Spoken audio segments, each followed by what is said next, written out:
Welcome back to another episode. Today we're diving into something both intricate and essential. The concept of interactivity within the psyche and how therapeutic mending can sometimes create more harm than good, especially when it's treated as a solution to unify the mind.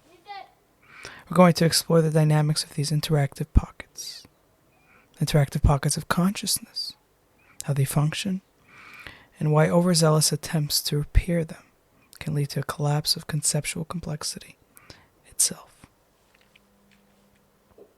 Let's start with the idea of an interactive pocket. Imagine these pockets as segments of consciousness that hold unique, dynamic voices. These pockets contain not just information, but experience and nuance. They exist in a delicate balance. When you interact with one, you don't just process information. You engage in a kind of dialogue with a specific piece of your psyche.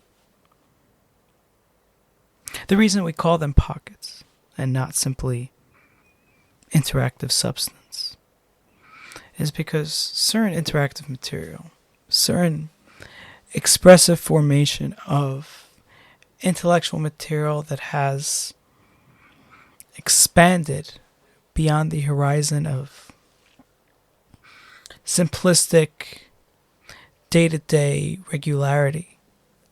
It is these experiences that eventually become pockets. Pockets are the fringe of the garment. They're the holders, they're the containment of the garment, right? And pockets in this example is the things that are the residual interactivity of the psyche. They're things that need to be explored. They're things that don't just disseminate through natural order. Now, therapeutic mending, in its purest sense, is about healing or refining these pockets. Since they are pockets, they need to be unleashed, to be evolved as disseminating information. But the problem arises when this process becomes obsessive, right? When we fixate on mending all the conflicting pockets, because they're naturally conflicting. By being simply more than one pocket, they conflict. They don't work together because each one is claiming a reservoir of information. And because there's only one attention sphere of the psyche, by default, if two claim to be a reservoir of information, then we have a problem because the attention sphere only holds one. So when the goal shifts from genuine healing to an attempt at unifying everything, creating one cohesive, one united voice from all these pockets, things may go astray. When the contents of these interactive pockets align too perfectly with the present state of consciousness, the revision is so seamless that if we were to revisit that state of mind, it would wholeheartedly accept the mending and dismiss any prior divergence, right? In the state of peace, the idea of war is forgotten. It reminds me of an anecdote prior to certain wars that emerged once again on the world stage. So someone mentioned that I thought wars were over. I thought we moved past that. And obviously the foolhardiness of that statement, because peace is only an ideal, it's not a fundamental state of reality. And so in this example, we're going to see the psyche process that endures similar fate. But here's the catch. This process isn't just about revising the state, right? The emotional state to become a more energetic, more cohesive, unit. It's about making the pocket disappear altogether, dissolving its distinctiveness, losing, right, the parameters that created the conflict in the first place. Like another antidote that I've heard, that monotheism is somehow the creation of all wars, or as Rousseau mentioned famously, that it's possessiveness that creates all conflict. Well, that's true, but then with peace, with the altogether-ness, there's no distinctiveness. And ultimately, it's no longer considered a pocket. And when that happens, we lose something even more vital. You see, there are some pockets that can never truly be merged into a unified whole, only because they're too complex, too nuanced, and too fundamentally different. They need to remain as they are. But in the pursuit of therapeutic mending, particularly in the cases of obsessive unification, as Rousseau put it, the feral man is just at peace with all that is natural. It's just the obsessive unification of becoming all a faction of everything. If we do such, we risk destroying the very essence of those pockets, stripping them of their individuality and the information they carry. We lose fundamentally the information.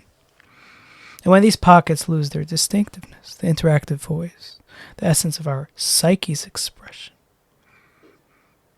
it becomes simpler, less rich, and far more vulnerable. The pockets are meant to maintain complexity, to hold the developmental nuances of our consciousness. But once we start erasing that complexity, we find ourselves facing a much flatter, less dynamic system. Meaning the entire system loses its complexity, loses its systematic function. This is what happens when therapeutic mending is performed obsessively. It's fixated upon, with the aim of creating a uniform consciousness. The problem isn't that therapeutic mending itself is a harmful process. It's only that when we treat it as a means of completing, quote unquote, or perfecting, quote unquote, our mental landscape, this leads us to an inevitable breakdown of the system. The richness of our interactive voices is lost, and the psyche becomes reliant on external forces to sustain its vitality, its viability, unable to function with its own complexity. It's a delicate balance. Sometimes the attempt to mend creates a phenomenon where pockets of the psyche, often rooted in deep primal stages of development, simply cannot be unified. We're talking about those fundamental gaps, those that exist between things like child and parent, or sibling to sibling. These are existential spaces. They cannot be fully repaired, and no matter how much we try to fix them, they resist the unification. They may even appear as infantile or underdeveloped in the psyche, pieces of us that don't easily fit into the broader context, yet we try to impose. When these gaps are ignored or suppressed, all in an attempt to mend, they manifest as a kind of unresolved, simmering resentment. And here's where things get interesting. This resentment isn't just a personal issue. It becomes a social one. When we treat these pockets of resentment as a part of continuous process of mending, they eventually seep into the societal realm. They become a kind of toxic force in the collective experience. Now we see these dynamics play out in society, particularly when groups gather with the aim of unity, or group gathering without a specific cause, right? So then by default, it's just a unification process, a bonding ritual. Whether it's for a social cause or an ideological movement. At first glance, these groups may seem like they're coming together, all for a noble purpose, seeking harmony. But if the individuals in these groups begin to use the process of unity As a cover for unresolved resentment, the result, it's not a true cohesion, a simmering dissonance. The tragedy is that the members of these groups often lack the discernment to recognize what's happening, and more so the members. If leaders can't recognize the process, how so the followers? They're so caught up in the process of therapeutic mending, of attempting to unify their inner voices and the social ones, that they don't realize they're ignoring the more complex, unresolved elements. These elements, though, they still want to be heard. And when they aren't allowed space, psyche space and social space, they inevitably rise up, causing a breakdown in the unity, and the group begins to disseminate.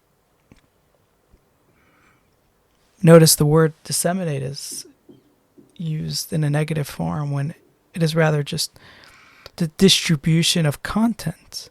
Of course, it's aggressive because it's creating distinctiveness. It's a dissemination. It's the pushing over of a leadership quality upon subsidiaries. But it is the healthy process of intellectually sound minds. But there's a critical point here. If these pockets of resentment are allowed, the acknowledgement, to be included in the therapeutic process in a way that respects the complexity, something else happens. Instead of creating more division, we allow for more holistic integration of self. However, this is a fine line to walk. If you push too hard in one direction, trying to force everything into a single narrative, you lose the richness that makes us who we are. You lose the complexity of consciousness, which allows us to be dynamic, evolving beings. It's important to remember that therapeutic mending isn't a process of total unification. It's only about finding a way for the different pockets to coexist, each in their own space, their own voice. This is why unifying efforts, when performed with too much intensity or without respect for the distinctions between these pockets, often lead to a flattening of the psyche. The real challenge lies in understanding. Healing doesn't mean eliminating complexity, nor does it mean erasing the differences within us. Healing only means allowing differences to exist, to be integrated in a way that respects the natural flow of consciousness, the sequential order that consciousness demands, so that we're not erratic functions. This is why when therapeutic mending is over-ritualized or is treated as a quick fix, we often fall into the trap of oversimplification. We might think we're fixing the system, but in reality we're just reconfiguring the parts without understanding the full composite picture. So what's the solution? It's not about rushing to fix every problem, to smooth every wrinkle. It's about letting the pockets of consciousness have their time and place. It's about creating a system where these pockets can exist without feeling the need to merge into a single narrative of perfection. Only when we do such do we truly heal. Not by erasing the complexity, but by respecting and integrating it. As we wrap up today's episode, let's take a moment to reflect. Are we trying to force unification, or are we allowing the richness of our psyche to remain intact, all with its complexities and contradictions? On the flip side, are we